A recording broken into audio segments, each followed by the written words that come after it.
তো এখন আমি যদি বলি যে আমারে ভোট দিলে ক্ষমতায় আসলে নামাজ কায়েম করবই করব, পুলিশ লাগাইয়া হলেও সবাই নামাজি বানা ছাড়বো, যারা পড়বে না ওদের জন্য ওই 10 বছরের বাচ্চারা যেমন পিটাই নিজের ঘরে, তোমরাও আমাদের জন্য বাচ্চার মতো তোমাদেরকেও মাঝে মাঝে পিটানো হবে নামাজ না পড়লে।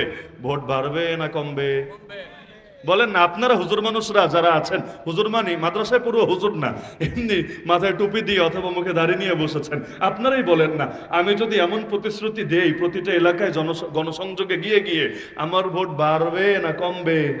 এই জন্য ইসলামী দলের প্রার্থীরাও অন্যান্য লোভগুলো কেন দেখাতে হয়, এই কথাটা কেন আড়ালে রাখতে হয়? তাদের কি আয়াতের উপর ঈমান নাই? অবশ্যই আছে। তারা কি এই নীতিতে বিশ্বাসী না? অবশ্যই বিশ্বাসী। বলে না কেন? কোরআন মাজিদের 30 নম্বর পারার একটা সূরা, অতি প্রসিদ্ধ সূরা, আমার ধারণা এখানে যারা আছেন অধিকাংশের মুখস্থ থাকার কথা, সূরা জিলজাল, যার আরেক নাম সূরা জালজালা। এই জালজালা আর জিলজাল শব্দের অর্থই হলো ভূমিকম্প। তার মানে সূরার নামের মধ্যেই আছে ভূমিকম্প। এই সূরা হলো ভূমিকম্পের সূরা। কোরআন মাজিদের একটা মূলনীতি হলো, কখনো এমন হয় যে একটা সূরার মধ্যে অনেক কিছু নিয়ে আলোচনা থাকে, কিন্তু আল্লাহ রাব্বুল আলামিন এই সূরাটার নাম কোন একটা বিষয়কে কেন্দ্র করে নাম রেখে দেন। এর মানে এটা না যে পুরো সূরার মধ্যে শুধুমাত্র একটা বিষয় নিয়ে আলোচনা হয়। যেমন সূরা ফাতিহার পরবর্তী সূরার নাম কি? সবাই জানেন, সূরাতুল বাকারা। বাকারা অর্থ কি? গাভী। বাকারা অর্থ যদি গাভী হয় তাহলে তো স্বাভাবিকভাবে বুঝে আসে এই পুরো সূরা জুড়ে মনে হয় গাভীর আলোচনা। আমরা যেমন স্কুল কলেজে যারা পড়ি গরুর রচনা লেখা শিখি না? গরুর রচনার মধ্যে কি থাকে? পুরোটা গরু নিয়ে তো আলোচনা থাকে। গরুর লেজের এই সাইজ, গরুর মাথার এই সাইজ, গরুর শিংটা এরকম, গরুর পেটটা এরকম, পুরোটা জুড়ে একই বিষয় থাকে। কিন্তু কোরআনের ক্ষেত্রে সচরাচর এমনটা হয় না। বরং আল্লাহ তাআলা এখানে বাকারা নাম দিয়েছেন, কিন্তু পুরো সূরার মধ্যে বাকারা নিয়ে বা গাভী নিয়ে খুব কমই আলোচনা আছে। মাঝখানে বনি ইসরাঈলের একটা আলোচনা প্রসঙ্গে আল্লাহ তাআলা বাকারা বা গাভীর আলোচনা এনেছেন। এছাড়া আগে এবং পরে 286টা আয়াত জুড়ে আল্লাহ রাব্বুল আলামিন বিভিন্ন হেদায়েত, বিভিন্ন নির্দেশনা দিয়েছেন। তাহলে এই মূলনীতি সামনে রাখলে সূরা জিলজাল আমরা বুঝতে পারি সূরা জিলজালের পুরো আলোচনা ভূমিকম্প নিয়ে না, বরঞ্চ এই সূরার প্রথম আয়াতে আল্লাহ তাআলা ভূমিকম্প নিয়ে আলোচনা করেছেন। তাহলে সূরা জিলজালের মূল আলোচ্য বিষয় কি? সকলে মাথায় রেখে দিবেন, চিরকালের জন্য, শুধু আজকের জন্য না। আজকে যতক্ষণই আলোচনা হোক, রাত এমনি কম হয় নাই, যতক্ষণই আলোচনা হোক ইনশাআল্লাহ ফার্স্ট টু লাস্ট আমার চেষ্টা থাকবে কোনো আজে বাজে গল্প কেচ্ছা কাহিনী না, বরঞ্চ কোরআনের একটা দার্স দেওয়া এবং এই মাহফিলটাকে একটা ওয়াজ না বরং ইলমের একটা ক্লাসে পরিণত করা। রাজি আছেন ইনশাআল্লাহ? গল্প কেচ্ছা কাহিনী না, বরং যতক্ষণ হবে মাদ্রাসার ভেতরে যেমন ছাত্রদেরকে আমরা পড়াই সেটা হয় প্রাইভেট ক্লাস, আর এখন আমার সামনে যারা আছেন এখন যেটা হবে সেটা হবে পাবলিক ক্লাস। কারণ এলেমকে শুধু হুজুরদের দরকার না, আপনাদেরও দরকার। শুধু মাদ্রাসার ছেলে যারা আছে তারাই এলেম শিখলে হবে না, আপনাদেরও এলেমের ব্যাপারে জানতে হবে। বড় দুঃখ লাগে সারাটা জীবন চলে যায় লা ইলাহা ইল্লাল্লাহর মর্মটা পর্যন্ত অনেকে শিখতে পারে না, গোটা জীবনটা চলে যায় সূরা ফাতিহার মধ্যে ডেইলি আল্লাহর সামনে দাঁড়িয়ে কি দোয়া করে ওই দোয়ার বার্তাটা পর্যন্ত বোঝে না। ইহদিনাস সিরাতাল মুস্তাকিম থেকে ওয়ালা দাল্লিন পর্যন্ত পুরোটাই দোয়া। তো প্রতিদিন প্রতি ওয়াক্তের প্রতি রাকাত নামাজে আল্লাহর কাছে দোয়া করি, আর দোয়ার মূলনীতি হলো দোয়া শুধু মুখ থেকে বের হলে হয় না, দোয়া বুক থেকে বের হতে হয়। মুখ এবং বুকের সঙ্গে সম্পর্ক থাকতে হয়। যেটা বুকে নাই শুধু মুখে আছে, ওই দোয়া কিভাবে কবুল হবে আল্লাহর কাছে? দোয়া যখন বুক আর মুখ দুইটা সমন্বয়ে বের হবে সেই দোয়ার আল্লাহর কাছে বড় দাম আছে। আপনি কখনো যদি এমন দেখেন চায়ের দোকানে একজন মুরব্বী বসে আছেন, হাতের মধ্যে তাসবিহ, মাশাআল্লাহ, তাসবিহ শুধু রেখে দিয়েছেন তা না, তাসবিহ টিপছেনও বটে, কিন্তু সামনে টেলিভিশন চলছে, হযরতের চোখ দুটো সেই টেলিভিশনের দিকে আটকে আছে। এখন আল্লাহর বান্দা টেলিভিশনের মধ্যে নাচ গান হচ্ছে, তো নজর আর ফিরাচ্ছে না, একদিকে তাসবিহ টিপছে আর আরেকদিকে দেখছে আর দেখছে আর দেখছে, চোখ যেন পড়ে না, দৃষ্টি যেন সরে না। এরকম যদি অবস্থা হয় তাহলে এইরকম তাসবিহ টিপা কি বিনা হিসাবে জান্নাতে যাবে, নাকি উল্টা এটা তাসবিহর অপমান হবে? ইসলামে অপমানের মাসালা বড় জটিল। ফতোয়ার কিতাবে পাবেন কেউ যদি নাপাক অবস্থায়, সে জানে সে নাপাক, তারপর নাপাক অবস্থায় সেজদা দেয়, আশঙ্কা আছে তার ঈমানই বরবাদ হয়ে যাবে। কেন? সে সেজদাকে হেয় করেছে, ইসলামের বিধানকে খাটো করেছে। কেউ যদি ইচ্ছা করে বিসমিল্লাহ বলে মদ খায়, অথচ সে জানে এটা মদ, এটা হারাম, তারপর ইচ্ছাকৃত সচেতন ভাবে এর সাথে বিসমিল্লাহ শব্দটা যুক্ত করে দেয়, তাহলে এই যে সে কাজটা করলো, এর দ্বারা বিসমিল্লাহ হেয় হয়েছে, অপমান হয়েছে, অপমাননা হয়েছে। ফতোয়ায় এমনও পাবেন আশঙ্কা আছে তার ঈমান বরবাদ হয়ে গিয়েছে। এজন্য যে কোনো জায়গায় যে কোনো জিনিস লাগায় দিলেই হয় না। জিনা শেষ করেও বলবে আলহামদুলিল্লাহ, মদ খাওয়ার আগেও বলবে বিসমিল্লাহ, শরীর নাপাক হলেও লুটিয়ে পড়বে সেজদায়, না এই ফাইজলামি চলে না। ওই ফাইজলামি আমাদের বাংলাদেশে আছে। কিভাবে? সংসদে পর্যন্ত দেখবেন, সংসদে অধিবেশন শুরু হয় কি দিয়ে? জানার কথা, আপনারা তো মঙ্গল গ্রহ থেকে আসেননি, বাংলাদেশেরই বাসিন্দা। সংসদে অধিবেশন শুরু হয় কি দিয়ে? কোরআন তেলাওয়াত দিয়ে, তাই না? কোরআন, আল্লাহর কালাম তেলাওয়াত দিয়ে।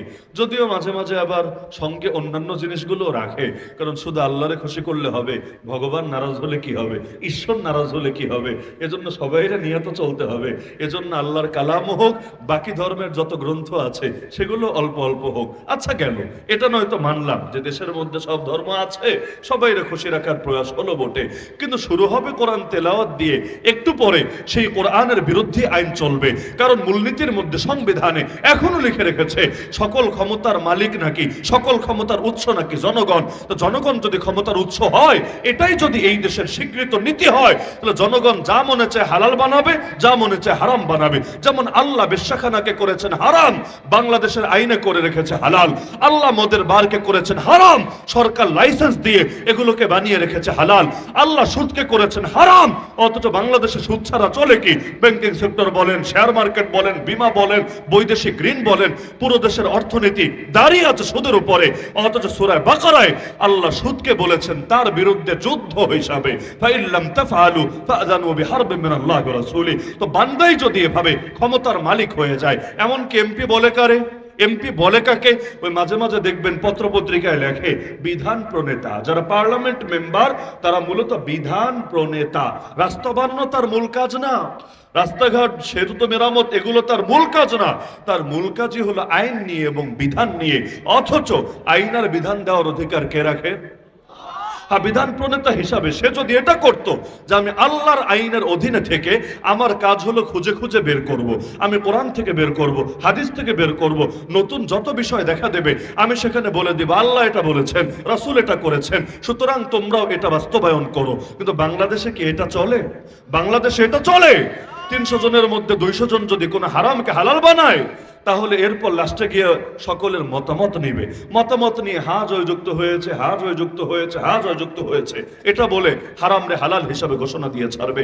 এমনকি আমার কাছে মনে হয়, আপনাদের দ্বিমত থাকলেও আমাকে জানায়েন, আমার কাছে মনে হয় মক্কায় যখন আমার নবী ছিলেন, মক্কায় নবীকে ক্ষমতা অফার করা হয়েছিল নাকি হয় নাই? আল্লাহর নবীকে সেই ক্ষমতা গ্রহণ করেছিলেন। কেন? ক্ষমতা গ্রহণ করলে লস কোথায় আমাকে বলেন? মানুষ তো নেতার কথা কম শোনে না বেশি শোনে। নেতা যায় যেদিকে, জনগণও যায় সেদিকে, স্বাভাবিক ব্যাপার। এজন্য আল্লাহ রসুল কিন্তু নেতাদের দাওয়াত দিতে আলাদা মেহনত করেছেন। এক আবু জাহালের দুয়ারে নবী কয়বার গিয়েছেন চিন্তা করেন। কেন? কারণ নেতারাই যদি হেদায়েতের পথে চলে আসে, কর্মীদের আর কোনো বাধা থাকবে না। বাংলাদেশে দেখেন না আমাদের দালালি আর দলান্ধতা কোন পর্যায়ে। নেতা যদি নিষিদ্ধ জিনিসের দিকেও ছোটে, কর্মী সেটারই বৈধ বানায় ছাড়বে। আবার একই কাজ, একটা বৈধ কাজও যদি অন্য কেউ করে, অন্য কোনো দলের, ওইটারে কেমনে অবৈধ, কেমনে নিষিদ্ধ, কেমনে গালিগালাজের বিষয় বানাতে পারে, এর জন্য সর্বাত্মক চেষ্টা চলবে। তার মানে নেতা যদি ঠিক হয়ে যায়, কর্মী ঠিক হওয়া অতি সহজ হয়ে যাবে। বাংলাদেশে যতগুলো বড় বড় দল আছে, সব দলের সব নেতারা যদি ঠিক হয়ে যায় দ্বীনের জন্য, ঈমানের জন্য, কোরআনের জন্য, চারিত্রিক পরিশুদ্ধির জন্য, নীতি নৈতিকতার জন্য, তাহলে কর্মীদের ঠিক হতে আর বাধাটা কোথায় থাকে বলেন আমারে? নেতা ঠিক হলে কর্মী ঠিক হওয়া কঠিন না সহজ? তা আল্লাহ রাসূল এটা জানতেন না এমন না, বুঝতেন না এমন না। তিনি নেতা হলে তার প্রভাব বাড়বে, তার উপর কে জুলুম করতে পারবে। এমনকি আল্লাহ নবীর চাচা আবু তালেব যতদিন জীবিত ছিলেন আল্লাহ নবীর মারতেও কিন্তু তারা চিন্তা করত, জুলুম করতেও তারা চিন্তা করত। কেন? নেতার ছায়া আছে মাথার উপরে। যেই বছর আবু তালেবও চলে গেলেন, যেই বছর আম্মাজান খাদিজাও চলে গেলেন, একই বছরে দুইজনের মৃত্যু হলো। আল্লাহ নবী সেই বছরের নামই দিলেন আমুল হুজন, শোকের বছর। এরপর কিন্তু আমার নবীর উপর জুলুম অনেক বেশি বেড়ে গেল।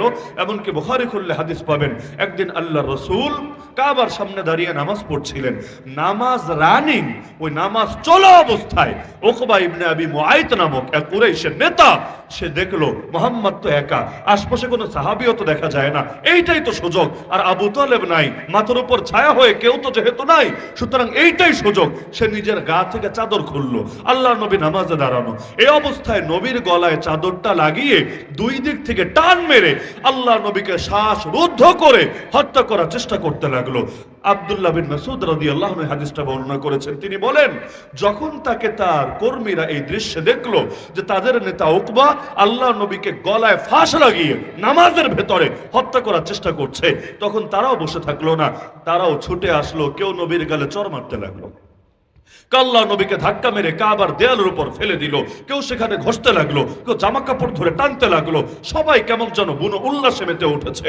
কিভাবে সবাই এক হয়ে নবীরা মারবে আর পরে ক্রেডিট নেবে, এর জন্য তাদের মধ্যে রীতিমতো প্রতিযোগিতা শুরু হয়েছে। আব্দুল্লাহ বিন মাসউদ দূরে দাঁড়ানো, তিনি বলেন, দিলটা আমার ফেটে যাচ্ছিল। আমি শুধু চিন্তা করছিলাম, আমি তো কুরাইশের কেউ না, আমার বাড়িঘরও মক্কায় না, আমি যদি এখন বাধা দিতে যাই তাহলে তো এটা আরো হিতে বিপরীত হতে পারে।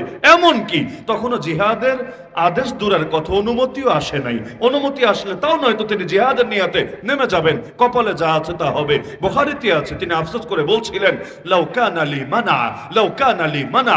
এর দুইটা অনুবাদ করা যায়। এক অনুবাদ হলো, আমার যদি, বারবার চিন্তা করছিলাম, আমার যদি প্রতিরোধ ক্ষমতা থাকতো আজকে ওদের সব কয়টারে শিক্ষা দিতাম। আর এক অনুবাদ হলো মানা জামউ মানিয়া, আমার যদি কিছু প্রতিরোধকারী বাহিনী থাকতো, কিছু মর্দে মুজাহিদ সাথী ভাই থাকতো, ওদেরকে নিয়ে আমি শিক্ষা দিয়ে দিতাম। তিনি বলেন, এগুলো ভাবছিলাম, দুই চোখ বেয়ে গড়গড় করে পানি গড়িয়ে পড়ছিল, কলিজাটা ফেটে যাচ্ছিল। হঠাৎ দেখলাম একজন মানুষ ওই ভিড়ের ভেতর থেকে দৌড়ে আসলো, ওদের একজন একজন করে সরাতে লাগলো, চিৎকার করে আয়াত পড়তে লাগলো, আতাকতুলুনা রাজুলান আইয়াকুলা রাব্বি আল্লাহ, তোমরা কি একজন লোককে কেবল এই অপরাধে হত্যা করবা যে সে বলে আমার রব আল্লাহ? আল্লাহকে রব বলা কি এত বড় অপরাধ তোমাদের চোখে? তাকে আর বাঁচতে দিবা না। তিনি বলেন, খেয়াল করে দেখলাম সেই লোকটা আর কেউ না, সেই লোক সিদ্দিক আকবর আবু বকর রাদিয়াল্লাহু আনহু। তাই বলে ওরা থেমে গেল না, থামে নাই। এবার আল্লাহ রসুলকে তো এতক্ষণ মারছিল একা, আবু বকরকে পেয়ে এবার তাকে মারতে শুরু করলো। এত মারা মারলো, অজ্ঞান হয়ে আবু বকর সেখানে লুটিয়ে পড়ে গেল। আল্লাহ নবী অন্যদেরকে বললেন, তাকে নিয়ে যাও, তাকে তার বাসায় নিয়ে যাও, সে মারা যাবে এভাবে থাকলে। তাকে যখন বাসায় নেওয়া হলো, ইতিহাসে আজও সংরক্ষিত, দীর্ঘ সময় পর যখন আল্লাহর বান্দার জ্ঞান ফিরল, জ্ঞান ফেরার পর প্রথম প্রশ্নই এটা করেছিল, জলদি আমাকে বলো আমার নবী কেমন আছে।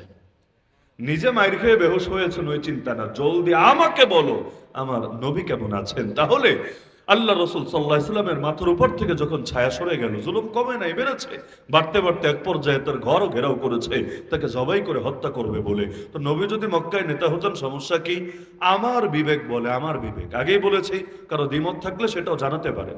আমার বিবেক বলে যে আল্লাহ রসুল মক্কায় ক্ষমতা গ্রহণ করেন নাই এ কারণে না যে ক্ষমতা নিয়ে তার চুলকানি আছে, এমন যদি হতো মদিনায় যাওয়ার পরও ক্ষমতা নিতেন না। অনেকের তো আবার ব্যাখ্যা দিবে, হুজুর মেন, সে আবার ক্ষমতা দিয়ে কি করবে? হুজুর মানুষ তো অন্যদের সামনে সারা জীবন নত হয়ে থাকবে, ক্ষমতা দিয়ে কি করবে? আছে না অনেকের ধারণা, হুজুর মানুষ ক্ষমতা দিয়ে কি করবে? অথচ হুজুরদের যদি ক্ষমতার প্রয়োজন না থাকে, নবী ইউসুফ আলাইহিস সালাম নিজে ক্ষমতা চাইলেন কোন দুঃখে? ইজআলনি আলা খাজাইনিল আরদ। আরে রাজা, সামনে দুর্ভিক্ষ আসছে, 7 বছর বিশাল এক পরীক্ষা অপেক্ষা করছে, আমাকে দায়িত্ব দেন মন্ত্রণালয়ের, আমাকে দায়িত্ব দেন, যেই মন্ত্রণালয় থেকে খাদ্য বিভাগ দেখা হবে, রাষ্ট্রীয় কোষাগার দেখা হবে, এই দায়িত্ব আমাকে বোঝাই উঠায় দেন, দিলে কি হবে? ইন্নী হাফিজুন আলিম, আমার মধ্যে দুইটা গুণ আছে। এক নম্বরে আমি আমানত ঠিকঠাক ভাবে রক্ষা করব, আর দুই নম্বরে কিভাবে এটা দায়িত্ব পালন করলে 7 বছরের দুর্ভিক্ষের পরও মানুষ ক্ষতি থেকে বাঁচবে, ওই ইলমও আল্লাহ আমাকে দিয়েছে। রাজা তার কথা শুনেছে, তিনি মন্ত্রী হয়েছেন এমন এক রাষ্ট্রে, যে রাষ্ট্র কোনো ইসলামী রাষ্ট্র না, পুরো একটা কুফরি রাষ্ট্র। তার মাথার উপরে যারা, নিচে যারা, সব কাফের বেঈমান। কিন্তু আল্লাহর হুকুমে তিনি যখন দায়িত্ব নিলেন, অল্প কিছু কালের মধ্যে পুরা মিশরটাই ইসলামী রাষ্ট্রে পরিণত হয়ে গেল। পরবর্তী বিপ্লবের পথ সুগম হয়ে গিয়েছিল। তা আল্লাহ রাসূল নিলেন না কেন? নবী ইউসুফ যদি নিতে পারেন, আল্লাহ রাসূল নিলেন না কেন? অথচ তার কদমের সামনে ক্ষমতা লুটিয়ে পড়েছে। এই আবু জাহলরাই অফার দিয়েছে, ভাতিজা তুমি কি চাও বলো, নারী চাইলে সবচাইতে সুন্দরী নারী এনে দেব বিয়ের জন্য, আর যদি সম্পদ চাও সম্পদের পাহাড় বানিয়ে দেব, তোমাকে একক মালিকানা দিয়ে দিব, আর যদি ক্ষমতা চাও তাও বলে ফেলো, তোমার মতো মানুষকে নেতা মানতে আমাদের কোনো আপত্তি নাই, তোমাকে নেতা মেনে ফেলবো। আল্লাহ রাসূল তিনটার কোনটায় রাজি হয়েছিলেন? নারী চেয়েছিলেন, সম্পদ চেয়েছিলেন, ক্ষমতা চেয়েছিলেন। কেন? আমার বিবেকের যে জবাবটা আছে সেটা হলো, মদিনায় যাওয়ার পর নবীজি যখন ক্ষমতা নিয়েছিলেন, সেই ক্ষমতার ভেতরে কোনো শিরকের গন্ধও ছিল না। আল্লাহর নবী সেখানে আল্লাহর খলিফা হিসাবে, আল্লাহর প্রতিনিধি হিসাবে আল্লাহর প্রতিটা বিধান স্বাধীনভাবে বাস্তবায়ন করার সুযোগ পেয়েছিলেন। অপরদিকে মক্কায় কোনো একনায়কতন্ত্র ছিল না। মক্কায় একজন ব্যক্তির হাতেই সর্বময় ক্ষমতা ছিল না। মক্কায় নবীকে ক্ষমতার অফার দেওয়ার মানে এটা না যে আবু জাহাল এখন আর সর্দার থাকবে না, আবু লাহাব কিচ্ছু থাকবে না, উতবা কোনো দায়িত্বে থাকবে না, সাইবা কোনো দায়িত্বে থাকবে না, আবু সুফিয়ানের কোনো ভূমিকা থাকবে না, ওমরেরও আর কোনো কর্তৃত্ব থাকবে না। বিষয়টা এমন না। মক্কায় কারো একার কোনো হ্যাডমগিরি ছিল না। যদি থাকতো, আবু জাহাল বহু আগেই আমার নবীর হত্যার ফয়সালা আদায় করতো। পারে নাই কেন? কারণ তাদের সিস্টেম যা ছিল অনেকটা পার্লামেন্টারি সিস্টেমের মতো। একসাথে বৈঠকে বসতো, এরপর সবাই মিলে পরামর্শ করে সিদ্ধান্ত নিতে বাধ্য হতো। আবু জাহাল বহুবার চেয়েছে নবীর হত্যা করার সিদ্ধান্ত আদায় করবে, কিন্তু পারে না কেন? অন্য নেতারা বারবার ভেটো দিয়েছে। তা আল্লাহর নবী যদি মক্কায় নেতা হতেন, তিনি কি স্বাধীনভাবে আল্লাহর জমিনে আল্লাহর দিন বাস্তবায়ন করার সুযোগ পেতেন? নবীজি বলতেন, এই শোন, চোরের সাজা হলো হাত কাটা, বলেছেন স্বয়ং আল্লাহ। আবু জাহাল বলতো, ভাতিজা মাথা ঠান্ডা করো, মাথা ঠান্ডা, এত গরম হলে তো চলবে না, দেখতে হবে লোকটা কি আমাদের দলে না বিরোধী দলের। যদি বিরোধী দলের হয়, হাত একদম কবজি থেকে না, গোড়া থেকে কাইটা দিও, সমস্যা নাই। তো যদি আমাদের দলের হয়, হাত কাটাকাটিতে না গিয়া কানের কাছে গিয়া বলবা, ভাই না একা খেলে হবে, টুকটাক দিয়া খাও না, সবাই মিলে একসাথে খেলে তাহলে না আসল মজা আসবে। আবার আবু লাহাব বলতো, না না এত উগ্রতা ঠিক না, 6 মাসের জেল দিয়ে দিলেই হবে। আবু সুফিয়ান বলতো, আরে সব বাদ দাও, গালের মধ্যে 10টা 20টা চল লাগায় ছাইরা দিলেই হবে। এভাবে সবার মতো নেওয়া হতো। নেওয়ার পরে কি হতো? কখনো আল্লাহ পাস, কখনো আল্লাহ ফেল। মানে নবী তো বলেছেন আল্লাহর থেকে, ওরা এটারে ফেল করিয়ে দিত।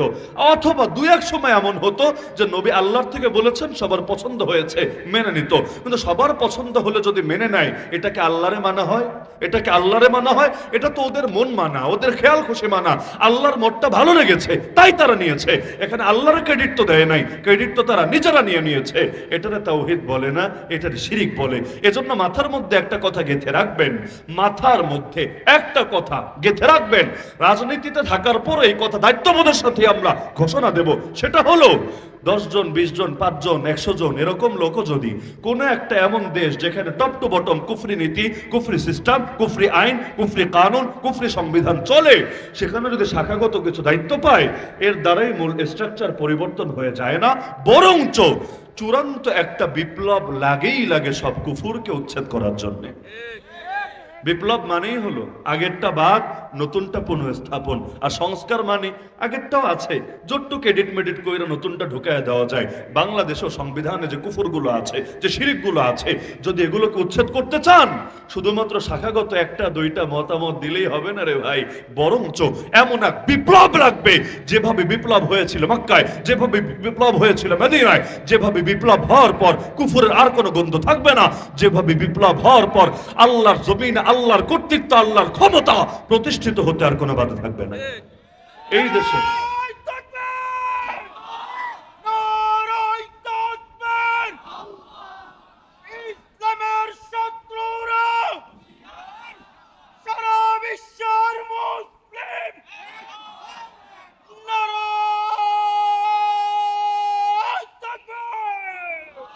বিগত দিনে আপনারা এটাও সাক্ষী থাকার কথা, হাসিনা সরকার এমন দলকেও নিষিদ্ধ করেছে এই যুক্তি দিয়ে যে এই দলের অপরাধ কি কি, 1 নম্বর, 2 নম্বর, 3 নম্বর, 4 নম্বর, 5 নম্বর। 1 নম্বর অপরাধী হলো তারা আল্লাহর সার্বভৌমত্বের কথা বলে, গণতন্ত্রের মূল কথা জনগণের সার্বভৌমত্ব। কই তারা জনগণরা তো সকল ক্ষমতার মালিক মানে না, তারা তো নিজেদের গঠনতন্ত্রে আল্লাহরে সকল ক্ষমতার মালিক মানে। আমাকে বলেন, আল্লাহরে সকল ক্ষমতার মালিক কেউ না মানলে ইমানদার হতে পারে? লা ইলাহা ইল্লাল্লাহর মধ্যেই তো আছে আল্লাহ সকল ক্ষমতার মালিক, আলহামদুলিল্লাহি রাব্বিল আলামিনের মধ্যেই তো আছে আল্লাহ সকল ক্ষমতার মালিক। যিনি রব তিনি সকল ক্ষমতার মালিক হন, যিনি রব না তিনি আবার সকল ক্ষমতার মালিক হন কিভাবে? আরে জনগণ কিভাবে সকল ক্ষমতার মালিক হবে? শব্দ একটা বললেই হয়। বাংলাদেশে রাষ্ট্রপতি প্রাণ ভিক্ষা দেয় না মাঝে মাঝে? পত্রিকায় লেখে রাষ্ট্রপতি প্রাণ ভিক্ষা দিয়েছে কারণ অমুক আসামি তার কাছে প্রাণ ভিক্ষার আবেদন করেছে। কিরে ভাই রাষ্ট্রপতি, তুমি আবার প্রাণের মালিক হলা কবে? আসলে যদি তুমি প্রাণের মালিক হও, নিজের প্রাণটা ভিক্ষা দাও দেখি চিরকালের জন্য, আজরাইল যাতে আর তোমার কাছে না আসে, মালাকুল মউত যাতে আর তোমার কাছে না আসে। আরে মানুষে যদি মানুষকে প্রাণ ভিক্ষা দিতে পারে, নমরুদের অপরাধ কি? নমরুদ তো এটাই বলেছিল। নবী ইব্রাহিম বললেন আমার রব জীবন দেন, আমার রব মরণ দেন। নমরুদ বলে তাহলে আমি তো তোর খোদা, আমি তো তোর রব, কারণ আমি জীবন দেই, আমি মরণ দেই। ইব্রাহিম নবী অবাক, হাই হাই বলে কি এটা? কিভাবে তুমি জীবন দাও, কিভাবে মরণ দাও? জেল থেকে 2 জনকে ডাকালো, একজনকে খালাস দিয়ে দিল, জামিনও না খালাস দিয়ে দিল, আর আরেকজনের কল্লাই জল্লাদ ডেকে আলাদা করিয়ে দিল। এরপর ইব্রাহিম নবীরে বললে এই দেখ আমি একজনকে জীবন দিলাম, একজনকে মরণ দিলাম। তো জেলখানার আসামিকে মুক্ত করে দেওয়াই যদি প্রাণ ভিক্ষা দেওয়া হয়, জীবন দেওয়া হয়, তাহলে এই যুগের রাষ্ট্রপতি কেন নমরুদের অপরাধ কি? আর এই কথাটাও তো সহি কথাই বলতে হয়। শিরিক কোন পর্যায়ে চিন্তা করেছেন? এখনো পর্যন্ত বাংলাদেশের উচ্চ আদালতে যখন শুনানি করে, উকিল সাহেবরা যখন শুনানি করে জাস্টিসদের সামনে, ওই সময় কি বলে জানেন? ও মাই লর্ড। সিস্টেমই এটা, ও মাই লর্ড। লর্ড মানে কি? প্রভু। প্রভু আরবি কি? রব। তাহলে এই কথাটার আরবিতে বললে কি হবে? ইয়া রব্বি, ইয়া রব্বি, ইয়া রব্বি। হে আমার রব তুমি জামিন দিয়ে দাও, হে আমার রব তুমি বিচারটা মওকুফ করে দাও, হে আমার রব তুমি এটা করে দাও। অথচ রবকে কবরের প্রথম প্রশ্নই তো এটা নিয়ে, তোর রব কে, তোর রব কে? এই প্রশ্ন কেউ পারলে না, বাকি দুইটার দাম আছে। কেউ যদি আল্লাহ ছাড়া অন্য কেউ রব বানায় তাহলে তার আর বাকি প্রশ্নের আর কি দরকার আছে?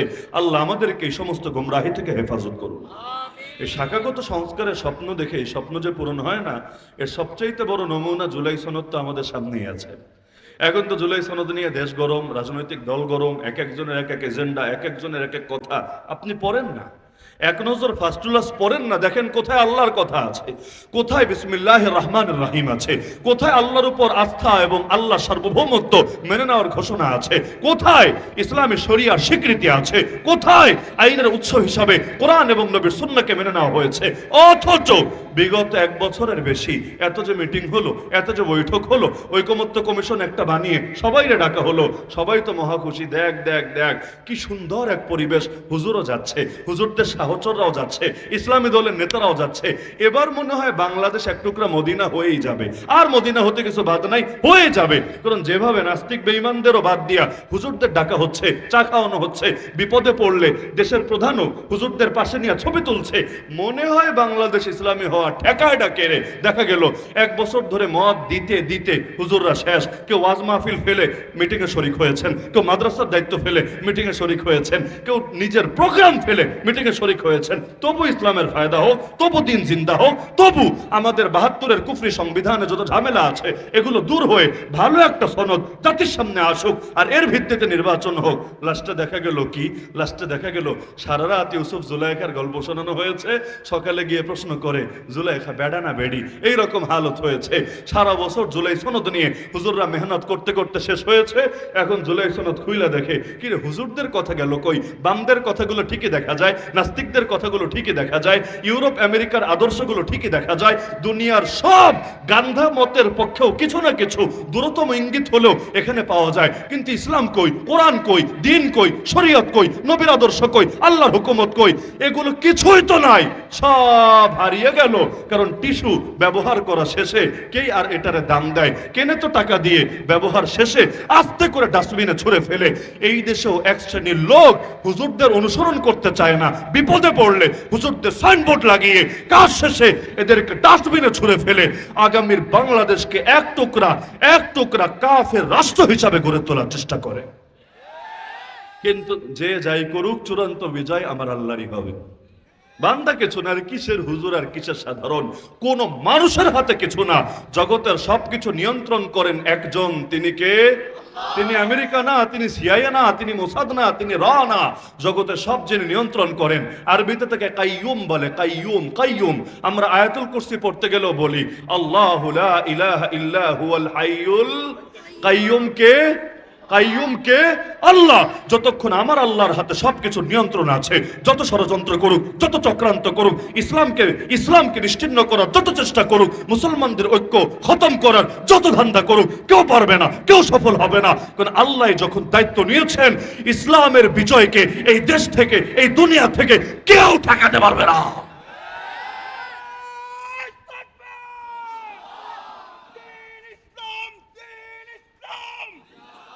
আমরা না আগালে আল্লাহ প্রয়োজনে ল্যাংড়া মশা পাঠাবেন, আমরা না আগালে আল্লাহ প্রয়োজনে আবাবিলকে পাঠাবেন, আমরা না আগালে আল্লাহ প্রয়োজনে আসমান থেকে জিবরিল আমিনকে পাঠাবেন।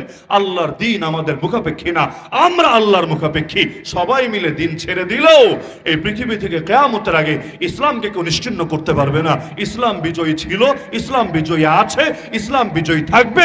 ইসলাম নিয়ে যারা ছিনিমিনি খেলতে চায়, ওদের নাম নিশানাও জমিন থেকে হারিয়ে যাবে। ইন্না শানিআকা হুয়াল আবতারের অর্থ কি? হে নবী, আপনার প্রতি যারা দুশ্মনী রাখবে ওরা লেজ কাটা হবে, লেজ কাটা। মানুষের আবার লেজ থাকে নাকি? অনেকে আবার লাফাবে, ওহো ডারউইনের মতবাদ তাহলে কোরআন দিয়ে প্রমাণিত হয়ে গেল হুজুর। আসলেই মনে হয় মানুষ আগে ল্যাঞ্জাওয়ালা বান্দর ছিল, পরবর্তীতে বিবর্তিত হতে হতে আপডেট ভার্সন আসতে আসতে পরে মনে হয় এই লেজহীন বান্দরে পরিণত হয়েছে। না রে ভাই, প্রত্যেকে জাতি ভাইয়ের প্রতি একটা টান থাকে, এটা স্বাভাবিক ব্যাপার। চোরের উপর চোরের টান, খুনির উপর খুনের টান, এটা টান থাকবে। তো তোদের স্বভাবের মধ্যেও বান্দরামি, এজন্য বান্দররেই তোদের কাছে আব্বা আব্বা লাগে। এটা তোদের নিজেদের জাতগত দুর্বলতা, আর কি করার আছে। যেমন জাতের প্রতি জাতের টান থাকে, সবচাইতে বড় নমুনা তো আমাদের সামনে আছে। বাংলাদেশে ভালো নেতা কম আসে না বেশি আসে? আপনাদের কি ধারণা? আপনারাই বলেন, আমি বলে দেওয়ার দরকার নাই। বাংলাদেশে ভালো নেতা তুলনামূলক কম আসে না বেশি আসে? কেন কম আসে জানেন? কেন কম আসে জানেন? আমাদের কারণে। আমাদের বলবেন কেন হুজুর? আমাদের কারণে আবার কম আসবে কেন? কারণ আমরাই চাই না ভালো মানুষ নেতা হয়ে আসুক আমাদের উপরে। ভালো মানুষ নেতা হলে বড় বড় বোতল টানবে কিভাবে? ভালো মানুষ নেতা হলে কালো টাকার পাহাড় করবে কিভাবে? ভালো মানুষ নেতা হলে কিশোর গ্যাং বানাবে কিভাবে? ভালো পদ্মা সেতু বানাবে? এটা না। মেট্রো রেল বানাবে? এটা না। সিলেটের রোডটারে একটু এক্সপ্রেসওয়ে বানায় দিবে 8 লেন? এটা না। এগুলো 1 নম্বর দায়িত্ব না। 1 নম্বর দায়িত্বই আকামুস সালাহ।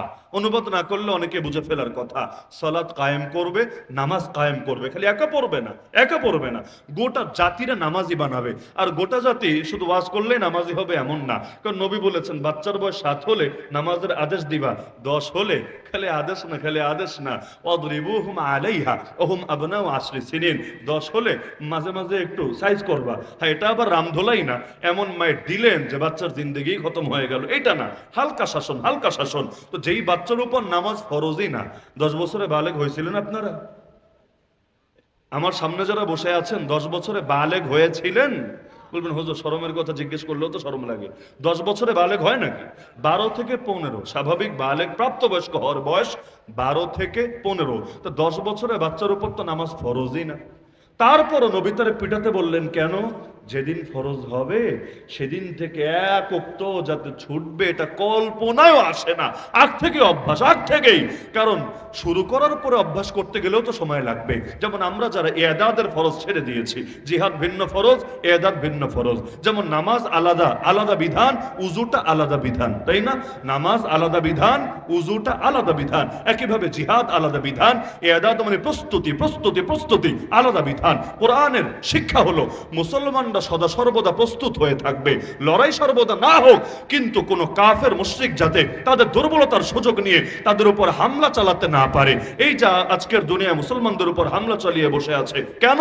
কারণ মুসলমানরা প্রস্তুতির লাইনে গাফেল হয়ে আছে। বাস্তবতা হলো এই যে দেখেন না, ইরানরে 2 দিন পর চিপায় ফেলে, কেন? পারমাণবিক। এই শোনা, পাকিস্তান নিয়ে এত চুলকানি কেন? পারমাণবিক। কেন ভাই, পারমাণবিক হলে কি সমস্যা? পারমাণবিক রাশিয়ার নাই, আমেরিকান নাই, ফ্রান্সের নাই, ইন্ডিয়ান নাই, ওইগুলো নিয়ে তো মাথা ব্যথা নেই, এগুলো নিয়ে কেন? বলে না না না, মুসলমানরা, সেটা শিয়াই হোক, সুন্নি হোক, ভালাই হোক, ভেসালি হোক, মুসলমানদের হাতে যদি পাওয়ার চলে আসে, তাদের যদি প্রস্তুতি থাকে, তখন তো আর তাদেরকে হয়তো দমায় রাখা যাবে না, তারা মাথাচাড়া দিয়ে জাগার চেষ্টা করবে। তো প্রস্তুতি তো আলাদা দায়িত্ব। আমরা প্রস্তুতি গ্রহণ করি না কোন যুক্তিতে? কোন যুক্তি বলেন? আমাদের তো ব্যক্তিগত প্রস্তুতিও নাই, সামাজিক প্রস্তুতিও নাই, রাষ্ট্রীয় প্রস্তুতিও নাই। অথচ আল্লাহ যদি আমাদেরকে পরীক্ষায় ফেলতেই তো পারে। বিজেপি কর্তৃক পরীক্ষা, ইসকন কর্তৃক পরীক্ষা, হিন্দুত্ববাদী আগ্রাসন কর্তৃক পরীক্ষা, নসিবে তো আসলেও আসতে পারে। আজকে আমরা ভালো আছি, ফিলিস্তিনিরা কষ্টে আছে।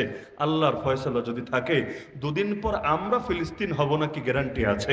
ওখানে যেমন ইসরায়েল, আমাদের পাশে ওর চাইতেও আরো নিকৃষ্ট ইসরায়েল বসে আছে। ও ইসরায়েল তো আরো ছোট, মাত্র 1 কোটি ইহুদি, মাত্র 1 কোটি। আর এই ইসরায়েল তো আরো বড় রে ভাই, আরো বড়, আরো বড়। তাদের সংখ্যা 1 কোটি না, এর চাইতে বহুত বেশি। এমনকি এরা অসভ্যতায় অনেক ক্ষেত্রে ওদেরকে ছাড়িয়ে গিয়েছে। তো এই যে অপ্রস্তুত জাতি হঠাৎ করে যদি হামলে পড়ে, প্রস্তুতি গ্রহণ করবে কখন? বলবে ভাই আইসোস, একটু খারাপ, আমি যে 2 মাস টাইম দে, প্রস্তুতি নিয়ে আসি, এরপর খেলা হবে। আপাতত খেলাটা মুলতবি থাকুক, প্রস্তুতির টাইমটা একটু দীর্ঘ হোক, এই সুযোগ আছে। তাতারিরা যখন হামলা করেছিল, মঙ্গোলীয়রা, চেচেঙ্গিজ এবং হালাকু খানের বাহিনী মুসলমানদের উপর যখন হামলা করেছিল, এই পরিণতি হয়েছিল মুসলমানদের। এমন ভয় ঢুকেছে, এমন ত্রাস ঢুকেছে, ইতিহাস খুললে আজও পাবেন। একজন তাতারি, তাও মেয়ে ছেলে না, তাতারি মেয়ে সৈনিক, সে একজনকে গিয়ে তাকে বন্দি করেছে, তাকে মারবে, হাত পা বাঁধে নাই, খোলাই আছে, কিন্তু আরে মারবে। তখন তার মনে পড়েছে, আরে অস্ত্রটা তো সাথে আনি নাই, অস্ত্র তো বাসায় আছে। তারে বলেছে তুই খাড়া, আমি অস্ত্রটা লইয়া আহি, এরপর তোরে কোপামো, তুই খাড়ায় থাকবি এখানে, খবরদার সরলে কিন্তু তোর কোপানি আছে। এমনিও কিন্তু কোপাবে, সরলে তোর কোপানি আছে। ওই কোন দেশে শুনেছি এমন নাকি আইন হয়েছে, কেউ যদি আত্মহত্যার চেষ্টা করে এটা সফল হইলে তো হইলই, ওটা ধরাছোঁয়ার বাইরে। যদি ব্যর্থ হয়, তার সাজা হলো মৃত্যুদণ্ড। মজার বিষয়, আত্মহত্যার সাজায় সে যদি ব্যর্থ হয়, তাহলে সাজা হলো মৃত্যুদণ্ড। কঠোর বিধান। এই অবস্থা যে তুই সরবি না, সরলে কিন্তু কোপা নিয়েছে, খাড়ায় থাকবি, আমি অস্ত্র নিয়ে আসতেছি, এরপর তোর সাথে বোঝাপড়া হবে। আজও ইতিহাসে সাক্ষী, বলতে মজা লাগে, কিন্তু চিন্তা করলে চোখ থেকে পানি আসে। কি পরিমাণ ভয় ভেতরে ঢুকলে বাস্তবেই সেখানে দাঁড়িয়ে ছিল, নড়বে, কল্পনায় আসে নাই, সাহস হয় নাই। আর এই মেয়ে বাসায় গিয়ে অস্ত্র এনে তারপর ঠিকই হত্যা করে ফেলেছিল, এমন নজিরও আছে। আর একজন এই পরিমাণ মুসলমানকে ধরে বেঁধে নিয়ে যাচ্ছিল যে সবাই মিলে যদি খালি একটু হাতও চালাতো, অস্তিত্ব থাকার কথা না, কিন্তু এমন ভাবে মুসলমানের ভেতরে ভয় ঢুকেছে। আল ইসলাম লা মুস্তাকবাল লা, মুসলমান বলতে শুরু করেছে আর ইসলামের মনে হয় ভবিষ্যৎ নাই, আর ফিউচার নাই। আরে চিন্তা করেন, আরাকানিরা মাইর খেয়েছে, সাহায্যের জন্য তো বাংলাদেশে ছুটে এসেছে। প্রথমে আশ্রয় না দিলেও সবাই বলার পরে, আন্দোলনে নামার পরে, নোবেলের লোভে, শান্তিতে নোবেলের লোভে শেষের দিকে গিয়ে আশ্রয় দিয়েছে। কিন্তু আমার আপনার উপর এই নব্য ইসরায়েল, এই ইসরায়েলের ফটোকপি যদি হামলে পড়ে, কোথায় যাব আমরা? যাওয়ার জায়গা কই আছে? সুতরাং ডাইনা জায়গা খুঁজে যাও লাভ নাই, বামে জায়গা খুঁজে যাও লাভ নাই, সামনে পেছনে জায়গা খুঁজেও লাভ নাই। আমাদের সম্পর্ক এবার করতে হবে উপরের সাথে। আল্লাহর পক্ষ থেকে নুসরত নামিয়ে আনতে পারলে আমাদের কোথাও যেতে হবে না। যারা আমাদেরকে তাড়ানোর জন্য আসবে, ওদের নাম নিশানাই হারা যাবে।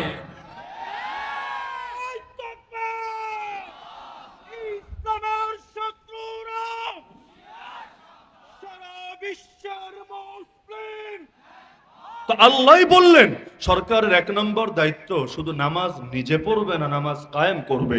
তো নামাজ কায়েম করতে গিয়ে শুধু সরকার ওয়াজ করলেই হবে?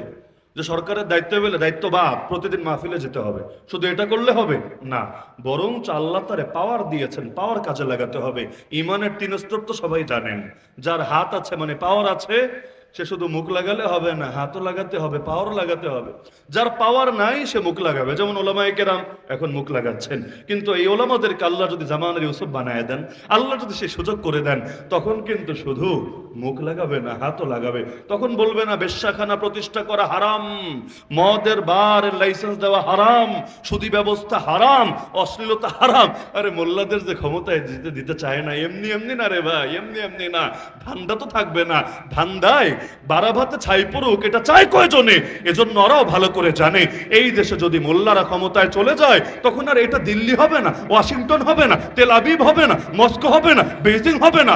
ওই 1500 বছর আগের মতো মতো এক টুকরা সোনার মদিনায় পরিণত হবে। তো অন্ধকার চায় না আলো আসুক, কারণ আলো আসলে অন্ধকার টিকতে পারে না। ভাইরাস চায় না ডিভাইস অ্যান্টিভাইরাস ঢুকুক, অ্যান্টিভাইরাস ঢুকলে ভাইরাস ঢোকার সুযোগ পায় না। এজন্য অন্ধকারের পক্ষের লোকেরা কখনোই চায় না ওলামায়ে কেরাম নেতৃত্বে আসুক। এজন্য তোর অফারও দেয়, মাদ্রাসায় থাকেন কি লাগে দিচ্ছি, মসজিদে থাকেন টাইলস লাগুক এসি লাগুক ব্যবস্থা করছি, কিন্তু এর বাইরে আইসেন না, এর বাইরে আইসেন না, না হলে কিন্তু জেলে ঢোকাতেও আর চিন্তা দ্বিতীয়বার করব না।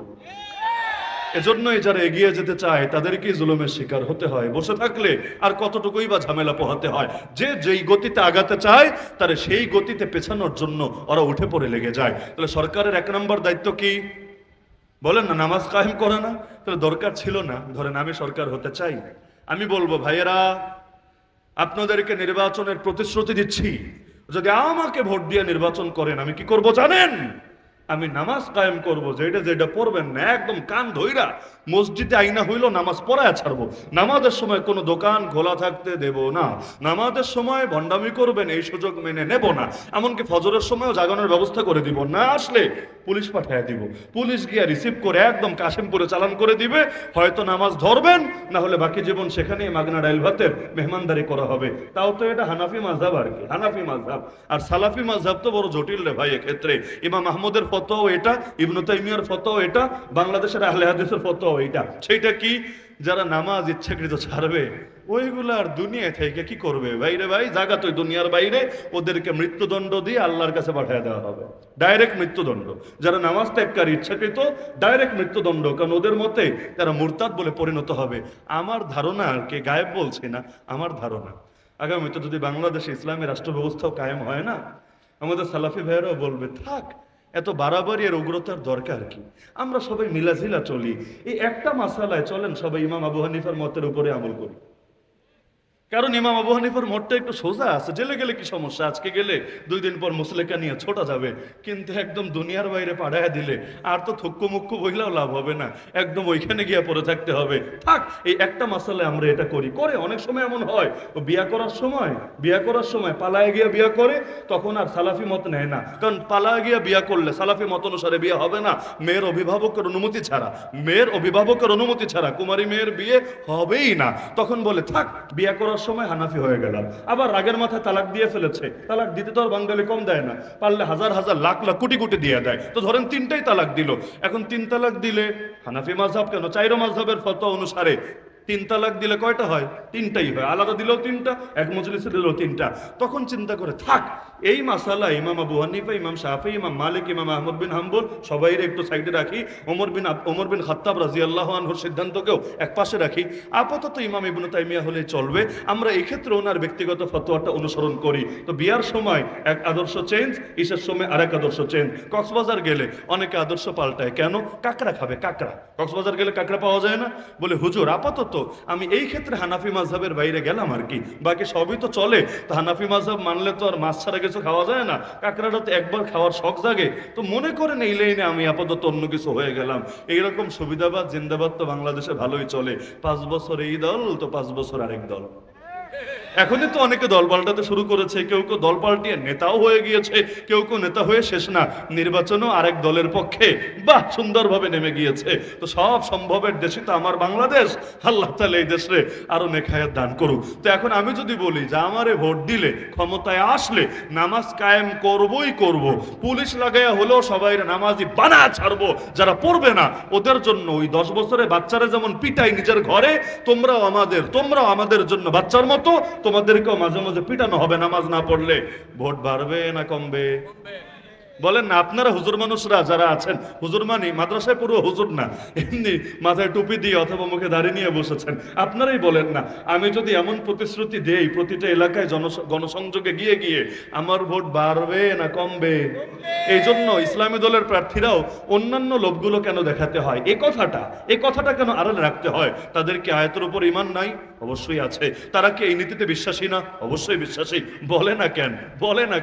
বলে না এ কারণে এই জাতির ভেতরে এখনো অনেক বড় বড় রোগ রয়ে গেছে, রোগ যার কারণে ওই রোগের চিকিৎসা করার আগ পর্যন্ত ডোজ বেশি হয়ে গেলে অনেক সময় জানেই মরে যাওয়ার আশঙ্কা তৈরি হয়েছে।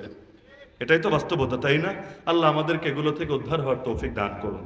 আলোচনা শুরু হয়েছিল সূরা জিলজাল দিয়ে, মাঝখানে এক প্রাসঙ্গিক আলোচনা থেকে চলে গিয়েছে অনেক দূরে।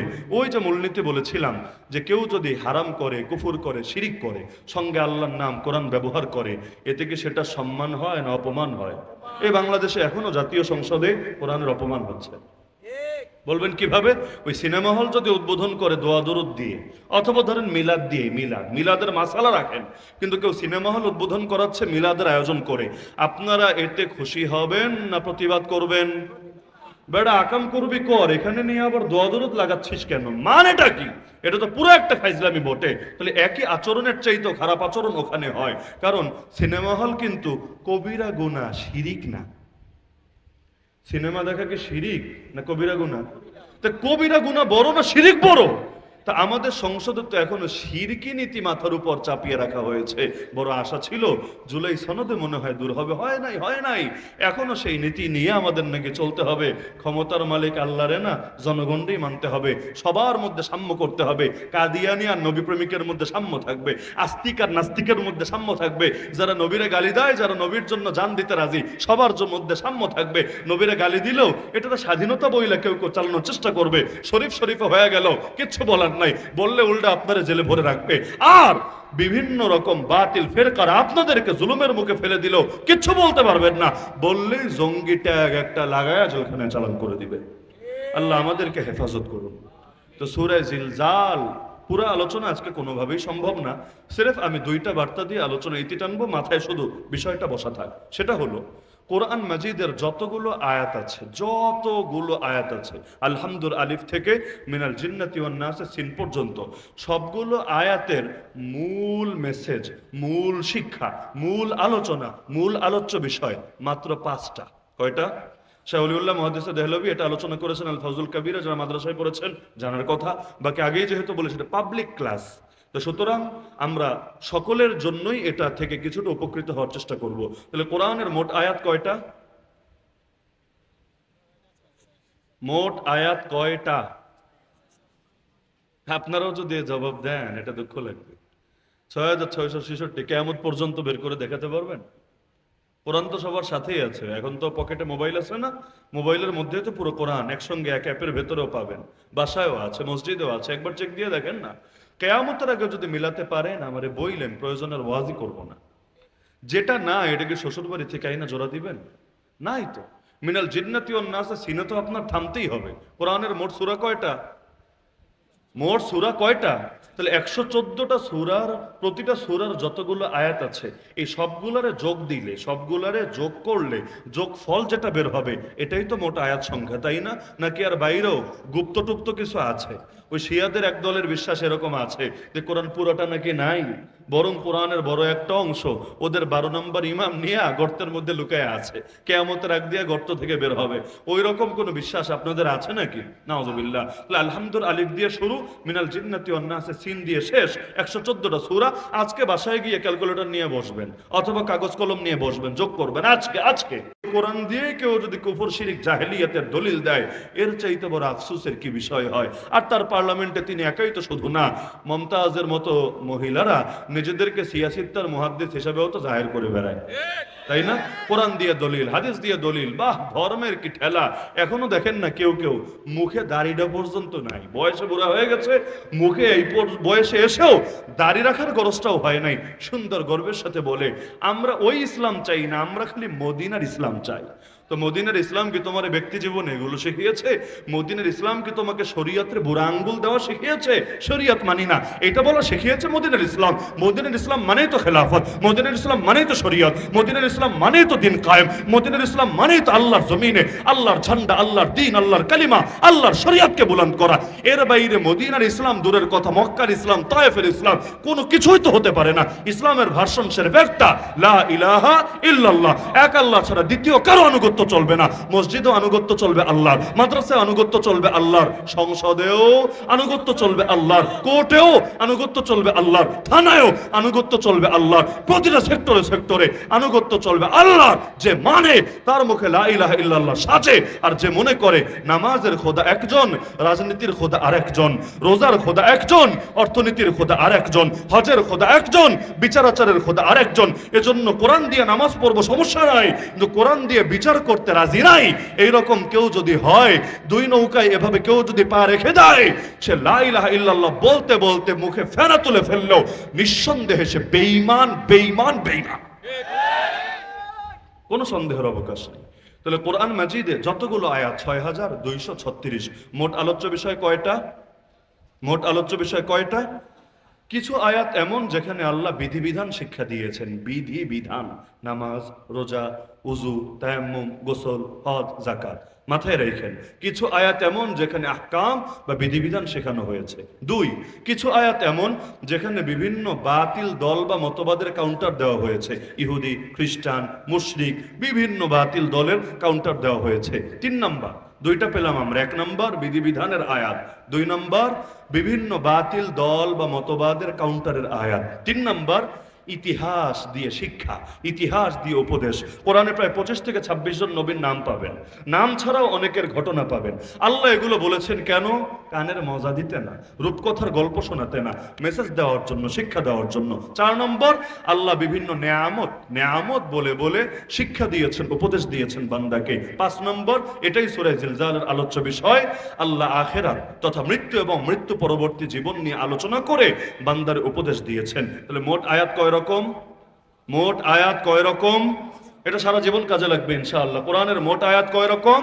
5 রকম। কিছু আয়াতে বিধান শিক্ষা দেওয়া হয়েছে, কিছু আয়াতে বিভিন্ন বাতিল দল বা মতবাদের বাতিল যুক্তিগুলোকে খণ্ডন করা হয়েছে, কাউন্টার দেওয়া হয়েছে। আর বাকি 3টাই হলো শিক্ষার উপদেশ। কি কি দিয়ে শিক্ষা? 1 নম্বরে ইতিহাস দিয়ে, 2 নম্বরে আল্লাহর বিভিন্ন নেয়ামত দিয়ে, 4 নম্বরে মৃত্যু এবং মৃত্যু পরবর্তী জীবন তথা আখিরাত দিয়ে। তো সূরা জিলজালে কোন ভূমিকম্পের কথা বলা হয়েছে?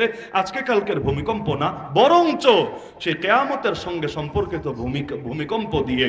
বিশেষ করে অধিকাংশ মুফাসসিরের মতে, কারো ভিন্ন মত আছে, অধিকাংশ মুফাসসিরের মতে ইসরাফিল আলাইহিস সালাম যখন সিংগায় দ্বিতীয়বার ফু দিবেন, ইসরাফিল আলাইহিস সালাম রেডি হয়ে আছেন। ওই নামাজের পরে হয় মাইকলা, মাইকের সামনে সুইচে হাত দিয়ে রেডি, হুজুর খালি বলবে চালু করো, চাপ একটা দিবে, উপস্থাপক নাম ঘোষণা শুরু করবে। ইসরাফিল আলাইহিস সালামও রেডি, বাঁশি মুখে নিয়ে, সিংহা মুখে নিয়ে রেডি, খালি কমান্ড পাবেন, ফু একটা মারবেন, সবার সব ভণ্ডামি অটো বের হয়ে যাবে, সকলে গিয়ে আল্লাহর সামনে দাঁড়াতে বাধ্য হবে। তো ওই যে দ্বিতীয় যে ফুটা দেওয়া হবে, ইদা জুলজিলাতিল আরদু জিলজালাহা, ওই সময় জমিন ভয়ঙ্কর ভাবে কেঁপে উঠবে। ওয়া আখরাজাতিল আরদু আসকালাহা, আগেই বলেছে, একাধিক তাফসীর আছে, এর মধ্যে সময় যেহেতু অনেক গভীর রাত হয়েছে, সিরেফ যতটুকু না বললে না অতটুকু ইঙ্গিত দিয়ে যাচ্ছে। ওয়া আখরাজাতিল আরদু আসকালাহা, জমিন বের করে দেবে। ওই বমি করলে যেমন আমরা বের করে দেই, ভেতরে যা আছে জমিন বের করে দেবে, তার ভেতরে ভারী যা কিছু আছে। এখানে ভারী দ্বারা অনেকগুলো ব্যাখ্যা আছে, আমরা যেটা উদ্দেশ্য নিতে চাই, অধিকাংশ মুফাসসিরের মতে আগের এবং পরের আয়াত মিলালেও যেটা প্রাসঙ্গিক হয় সেটা হলো মৃত যারা আছে, লাশ, আমি আপনি যারা কবরের ভেতর শুয়ে থাকবো, মাটির বুকে হারায় যাব, যখন দ্বিতীয় ফু হবে গোটা জমিন ভয়ঙ্কর ভাবে কেঁপে উঠবে, আর থাকতে পারবো না মাটির পেটে, সবাই আসবো বেরিয়ে আল্লাহর সামনে। কিয়ামত মানি দাঁড়ানো, সেদিন সবাই দাঁড়াবো রব্বুল আলামিনের সামনে। বিচারক সেদিন একজনই, বিচারক সেদিন একজনই, সেদিন আলাদা আলাদা কোনো ভাগাভাগিরও সুযোগ নাই। এমনকি আল্লাহ নিজে প্রশ্ন করবেন, লিমানিল মুলকুল ইয়াউম, আরে আজকের রাজত্ব কার? কে আছিস আজকে গদিতে বসবি? কে আছিস আজকে রাজত্ব করবি? আরে আয়, সামনে আয়। আল্লাহ ডাকবে, কিন্তু কোন এমপি, কোন মন্ত্রী, কোন প্রাইম মিনিস্টার, কোন রাষ্ট্রপতি, কোন বিশ্ব নেতা কারো হিম্মত হবে না এক কদম জায়গা থেকে সরার। লাস্টে আল্লাহ নিজেই বলবেন, কেউ আসবে না, আজকের রাজত্ব কার? বলবে না লিল্লাহিল ওয়াহিদিল কাহ্হার, আজকের রাজত্ব একমাত্র পরাক্রমশালী আল্লাহ। তো সেদিন সবাই দাঁড়াবো আল্লাহর সামনে, ইয়াউমা ইয়াকুমুন নাসু লিরাব্বিল আলামিন। তো যখন আমাদেরকে এভাবে মাটির ভেতর থেকে উঠানো হবে, ওই সময় 2 ধরনের মানুষ থাকবে। আমাদের দেশে একটা ভুল ওয়াজ আছে আর কি, ভুল ওয়াজ। ভুল ওয়াজটাকে জানেন? কেউ কেউ বোঝে বা বলে কিয়ামতের দিন মনে হয় কেউ কাউরে চিনবে না, চিনলেও পরিচয় দিতে চাইবে না, সবাই সবার থেকে ভাগবে, বাপের থেকে, ভাইয়ের থেকে, সন্তানের থেকে, স্ত্রীর থেকে। দলিলও দেয় কেউ কেউ সূরা আবাসার আয়াত দিয়ে, কোরআন মাজিদে 30 নম্বর পরে 3 নম্বর সূরা আবাসার আয়াত দিয়ে। অথচ এই আয়াতেরও ব্যাখ্যা আছে, ওই ব্যাখ্যা কোরআনই আছে। আল কোরআন ইউফাসসিরু বাদুহু বাদা, কোরআনের এক আয়াত বুঝতে আর এক আয়াত থেকেও ওইটার কি ব্যাখ্যা আছে এটা দেখা লাগে। যেমন ইহদিনাস সিরাতাল মুস্তাকিম সিরাতাল লাযিনা আনআমতা আলাইহিম, হে আল্লাহ নেয়ামত প্রাপ্ত বান্দাদের পথে চালান। নেয়ামত প্রাপ্ত কারা? কেউ যদি বলে নেয়ামত প্রাপ্ত মানে আওয়ামী লীগ, কেউ বললো নেয়ামত প্রাপ্ত মানে বিএনপি, কেউ বললো নেয়ামত প্রাপ্ত মানে জামাত ইসলামী। আপনি কোনটা নেবেন? কোনটা নেওয়া লাগবে না, ব্যাখ্যা কোরআনে আছে। সেটা কি? নেয়ামত প্রাপ্ত কারা? ফাউলাইকাল লাযিনা আনআমা আল্লাহু আলাইহিম মিনান নাবিয়্যিন ওয়াস-সিদ্দীকিন ওয়াশ-শুহাদাই ওয়াস-সালিহিন। তার মানে কথাটা ব্যাপক, কথাটা ব্যাপক, এটারে অন্য কোনো দিকে নেওয়ার সুযোগ নাই। এমনকি কথা একটা বইলেই ফেলাই। আজকাল আমাদের অনেকের আবেগ ভেতরে বেশি, তো আবেগের ঠেলায় কি বলতে যে কি বলি মাথায় হুঁশ থাকে না। অমুক ব্যক্তি হেরে গেলে ইসলাম হেরে যাবে, অমুক দল হেরে গেলে ইসলাম হেরে যাবে, অমুক হাইরা গেলে ইসলামের নাম নিশানাই মিটা যাবে। এই টাইপের কথাও কেউ কেউ বলে নাকি বলে না? নাউযুবিল্লাহি মিন যালিক। ইসলাম নাকি হারবে, তাও কোনো ব্যক্তির জন্য। ইসলাম নাকি হারবে, তাও কোনো দলের জন্য। যদি কোনো ব্যক্তির হারার দ্বারা, কোনো ব্যক্তির পরাজয়ের দ্বারা, কোনো ব্যক্তির চলে যাওয়ার দ্বারা, কোনো ব্যক্তির দুর্বল হওয়ার দ্বারা ইসলাম আসলেই হেরে যেত, আমার নবী যেদিন আমাদেরকে ছেড়ে আল্লাহর কাছে চলে গেলেন আখিরাতের সফরে, সেদিন ইসলাম শেষ হয়ে যেত। এজন্য নবী যাওয়ার পর অনেকে বেঈমান হয়ে গেছে, মুরতাদ, আর থাকবো না মুসলমান। কেন? ইসলামের আর ফিউচার নেই, আর ভবিষ্যৎ নাই। নবী চলে গেছে, ইসলাম থাকবে নাকি? হ্যাঁ, 1500 বছর হয়েছে, এখনো আছে, কিয়ামত পর্যন্ত থাকবে। কারো মৃত্যুতে ইসলাম থামবে না, কেউ জেলবন্দি হলে ইসলাম থাকবে না। আরে আমি ওসামা কেন, হাজার ওসামা যদি আজকে এই মুহূর্তে শহীদ হয়, ইসলামের কোনো ক্ষতি হবে না। যে ইসলামের হেফাজতের দায়িত্ব আল্লাহ নিয়েছেন, ওই ইসলাম সদা বিজয়ী, কখনো সেটা হারবে না, হারতে পারে না। কেউ বলতে পারে নবী যখন মক্কায় দাওয়াত দেওয়া শুরু করেছিলেন তখন তো ইসলাম ছিল পরাজিত, যখন মদিনায় গিয়েছেন তখন ইসলাম হয়েছে বিজয়ী। আমি বলবো ভাই, তুমি কোরআনও পড়ো নাই, হাদিসও পড়ো নাই, তুমি ইসলামী শরীয়তের মেজাজও বোঝো না।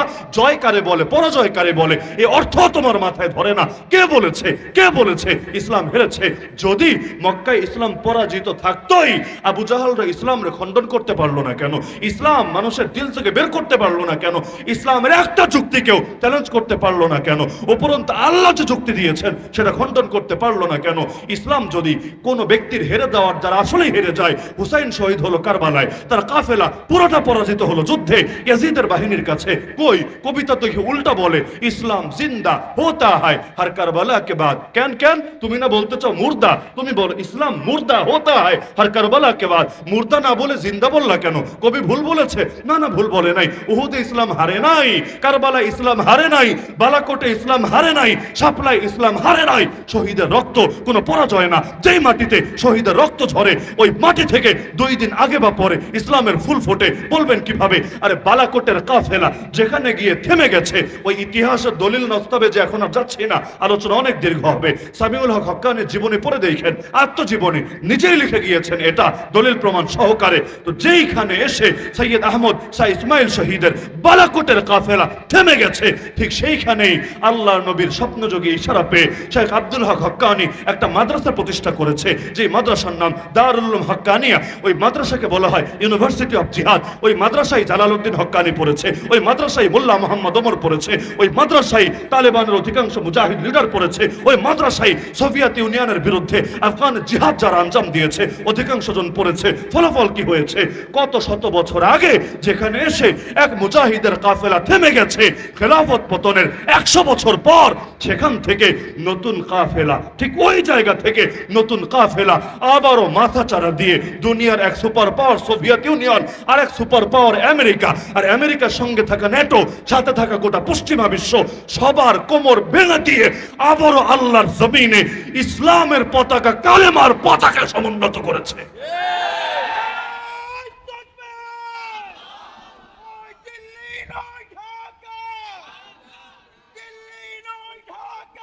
তো হারে আবার কিভাবে? আমাদের শাপলা চত্বরে কত রক্ত ঝরেছে আমাদের চোখের সামনে। সারা রাত ছিলাম তো, ফজরের অনেক পরে এসেছে, যার কারণে পুরো দৃশ্যটা চোখে এখনো ভাসে। এই যে রক্তগুলো ঝরেছে, আপনি কি ভেবেছেন সব বৃথা? আজও তো পূর্ণাঙ্গ শহীদের লিস্টই হয় নাই, কোনো মূল্যায়ন নেই, কোনো মূল্যায়ন নেই। এমনকি যাদের লিস্ট হয়েছে কতকাল পরে হলো, কয়দিন পরে একটু সম্মান পেল। আল্লাহ হেফাজত করুন। আপনি কি ভেবেছেন সব বৃথা গেল? না না, এক ফোঁটা রক্ত বৃথা যাবে না। আমরা ঘুমিয়ে থাকলেও বৃথা যাবে না। যেখানে শহীদের রক্ত ঝরে সেখান থেকে ইসলামের ফুল ফোটে। শাইখুল হাদিস আল্লামা আজিজুল হক রাহমাতুল্লাহ আলাইহি বলতেন, ইসলাম নামক বৃক্ষের গোড়ায় পানি নয় বরং রক্ত ঢালতে হয়। এই বৃক্ষ যখন রক্ত পায় তখন ফুলে ফলে সঞ্জীবিত হয়ে যায়। তাহলে মুসলমানরা আবার পরাজয় কিসের? কিসের পরাজয়? উহুদ যুদ্ধে 70 জন সাহাবী শহীদ হয়েছে। ওই আলোচনায় আমি যাব না, কোরআনের ওই আয়াতগুলো পড়ে দেখেন। আল্লাহ এটাকে পরাজয় হিসেবে চিহ্নিত করেছেন না আরো বিজয় হিসেবে চিহ্নিত করেছেন? এমনকি হুদাইবিয়ারে পরাজয় বলবেন? হুদাইবিয়া আল্লাহ আজ তো সূরাই দিয়ে দিয়েছেন, সূরা ফাত, বিজয়ের নামে ইন্না ফাতাহনা আলাকা ফাতহাম মুবিনা শুরুই করেছেন। আরে ভাবিস না হুদাইবিয়া কোনো পরাজয়। হে নবী, নিশ্চয়ই আমি আপনাকে দিয়েছি সুস্পষ্ট বিজয়। ইসলামের কোনো পরাজয় আছে? ইসলামের কোনো পরাজয় আছে? কিয়ামতের আগে ইসলামকে কেউ পরাজিত করতে পারবে? ইসলাম সদা বিজয়ী, ইলমি ভাবে বিজয়ী, আমলি ভাবে বিজয়ী, সর্বদা বিজয়ী। ইসলাম কখনোই পরাজিত ছিল না। এমন নবীও ছিলেন যেই নবী দুনিয়াতে রাষ্ট্র ক্ষমতা কায়েম করতে পারেন নাই। ছিলেন নাকি ছিলেন না? ছিলেন না। কয়জনের নাম লাগবে বলেন? কয়জন রাষ্ট্র ক্ষমতা পেয়েছেন? কয়জন ওইটা না বলেন, বাকি পায় নাই সংখ্যাটাই তো বেশি। তো কি তারা ব্যর্থ হয়ে গেছে? এমন নবীও ছিলেন একজনও কালেমা পড়ে মুসলমান হয় নাই, বা 2 জন 4 জন হয়েছে। কি হয়েছে? পরাজিত হয়েছেন, হেরে গেছেন। কথা বলতে সাবধান। কোন ব্যক্তির সাথে কোন দলের সাথে ইসলাম নিয়ে ঢুকায়েন না। এভাবে অন্ধত্ব তৈরি হয়, এভাবে অন্ধত্ব তৈরি হয়। আজকাল কেউ বলে আলেম মানি না, নিজামুদ্দিন মানি। আরে নিজামুদ্দিন কে চিজ হয় ভাই? নিজামুদ্দিন কে চিজ হয়? আরে কাবায়ও যদি 360টা মূর্তি ঢুকতে পারে, মসজিদে হারামে যদি 360টা মূর্তি ঢুকতে পারে, পৃথিবীর আর কোন জায়গায় তুমি হকরে নিয়ে সম্পৃক্ত করার সুযোগ আছে? আরে নবীরে দেখার পর, নবীর সামনে দাঁড়া কালেমা পড়ার পরও কেউ যদি বেঈমান হয়ে মরতে পারে, কোন ব্যক্তিরে তুমি ফিতনার বাইরে ঘোষণা দেওয়ার সুযোগ আছে? আব্দুল্লাহ বিন মাসউদ বলেন, ফাইনাল হাইয়া লা তুমানু আলাইহিল ফিতনা। জীবিত ব্যক্তি কখনো ফিতনা থেকে মুক্ত না। আমি, আপনি, আমরা যে কেউ যে কোনো সময় ফিতনায় পড়ে যেতে পারি। আল্লাহর কাছে দোয়া করি আল্লাহ না ফেলুক, কিন্তু আমরা কেউই হক এবং হক্কানিয়তের দলিল হতে পারি না। কোনো জায়গা, কোনো ব্যক্তি, কোনো দল, এগুলোর সঙ্গে আল্লাহ ইসলামরে মোহর লাগায় দেয় নাই যে এর সঙ্গে ইসলাম সম্পৃক্ত, এর বাইরে কিছু হতে পারবে না। এমনকি আজকাল তো ভালো ভালো নাম নিয়ে টানাটানি চলে। বাংলাদেশে আহলে সুন্নাত ওয়াল জামাত কারা দাবি করে, সুন্নি কারা দাবি করে। নামেরও তো চুরি হয়ে গেছে। নাম হয় নাই, হয় নাই। সৌদির পা চাটতে চাটতে, আর ওই পা চাটতে গিয়ে মুজাহিদের বিরুদ্ধে ফতোয়াবাজি করে আমেরিকার গোলামি কবুল করেও এই দুনিয়ায় কেউ কেউ নিজের সালাফিও দাবি করে। সব সালাফি এক না, কিন্তু এই দালালরা ওরা যখন সালাফি দাবি করে, সালাফি শব্দের ইজ্জত থাকে। এই ভণ্ডরা নিজেরা সুন্নি দাবি করলে, হ্যাঁ সুন্নি যারা বলে সব ভণ্ড এমন না, এদের মধ্যেও বহুত বিভাজন আছে। আমরাও তো সুন্নি, সুন্নি না? যে সুন্নত মানে সেই তো সুন্নি। সুন্নত নামাই না আবার সুন্নি হয় কিভাবে? যে সালাফে সালেহিনকে অনুসরণ করে তারাই তো সালাফি। সালাফে সালেহিনকে অনুসরণ না করলে কি এর সালাফি? ইমাম আবু হানিফা সালাফে সালেহিন না? ইমাম আহমদ বিন হাম্বল সালাফে সালেহিন না? ইমাম শাফি সালাফে সালেহিন না? ইমাম মালিক সালাফে সালেহিন না? তাদেরকে যারা মানে এরা সালাফি না হয়ে খালাফি আবার হয় কেমনে?